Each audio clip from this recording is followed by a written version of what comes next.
22 വർഷം കൊണ്ട് പണി പൂർത്തിയാക്കിയ സിംബൽ ഓഫ് ലവ് എന്നറിയപ്പെടുന്ന ലോകത്തിന്റെ 7ാമത്തെ മഹാത്ഭുതവും യുനെസ്കോയുടെ പൈതൃക പട്ടികയിലുള്ളതും ഇൻഡോ മുഗൾ വാസ്തുവിദ്യയുടെ ഉത്തമോദാഹരണമായ താജ്മഹലിന്റെ വിശേഷങ്ങളാണ് നാം സംസാരിക്കുന്നത്. എവിടെയാണ് താജ്മഹൽ?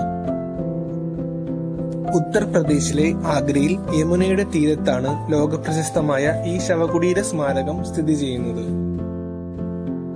സലീം രാജകുമാരനും മൻവതി ബായിക്കും 1592 ജനുവരി 5-ാം തീയതിയാണ് മകനായ ഖുറാം ജനിക്കുന്നത്. പൂർണ്ണനാമം മിർസ ഷഹാബുദ്ദീൻ മുഹമ്മദ് ഖുറാം. അതെ, സലീം രാജകുമാരൻ എന്ന ജഹാംഗീർ ചക്രവർത്തിക്കും മൻവതി ബായി എന്ന ജഗത് ഗോസൈനും ജനിച്ച മകനാണ് ഖുറാം എന്ന് വിളിപ്പേരുള്ള ഷാജഹാൻ ചക്രവർത്തി. അബ്ദുൽ ഹസൻ അസഫ് ഖാനും പ്ലോൺട്രഗി ബീഗത്തിന്റെയും മകളായി ബാനു ബീഗം 1593 ഏപ്രിൽ 27 ജനിച്ചു. പൂർണ്ണനാമം അർജുമന്ത് ബാനു ബീഗം.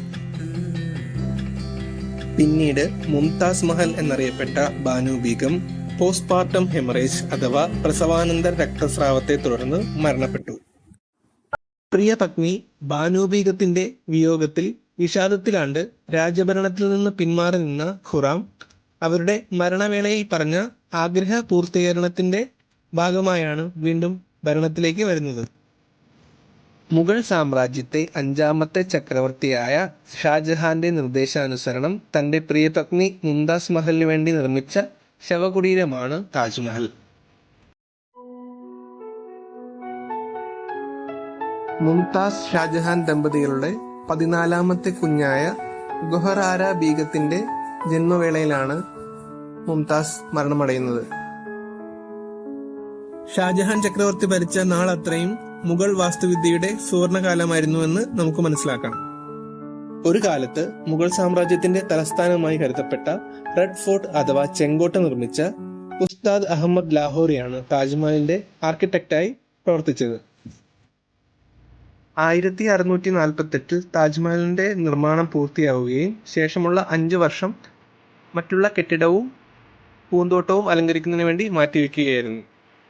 42 ഏക്കർ സ്ഥലത്ത് യമുനയുടെ തീരത്ത് വ്യാപിച്ചു കിടക്കുന്ന താജ്മഹൽ ഇവയുടെ കേന്ദ്രഭാഗത്തായാണ് സ്ഥിതി ചെയ്യുന്നത്. ഇരുവശങ്ങളിലായി ഗസ്റ്റ് ഹൗസും മോസ്കും നമുക്കൊപ്പം കാണാൻ സാധിക്കുന്നതാണ്. 20,000-ഓളം ആളുകൾ കഠിനാധ്വാനം ചെയ്തതിന്റെ ഫലമാണ് ഇന്ന് നാം കാണുന്ന താജ്മഹൽ. 1631 പണി തുടങ്ങി 1653 പണി പൂർത്തിയാക്കിയ താജ്മഹൽ എന്ന ശവകുടീരത്തിൽ എന്തൊക്കെയാണുള്ളത്?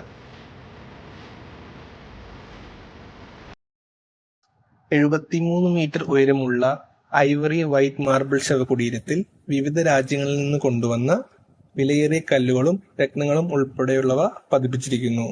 ഒപ്പം ഷാജഹാന്റെയും മുംതാസിന്റെയും അന്ത്യവിശ്രമ സ്ഥലവും കാണാം.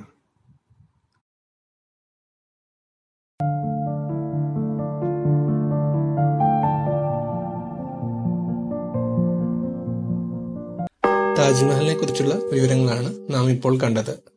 മറ്റൊരു വിഷയത്തിൽ പിന്നീട് കാണുന്നതുവരെ നന്ദി, നമസ്കാരം.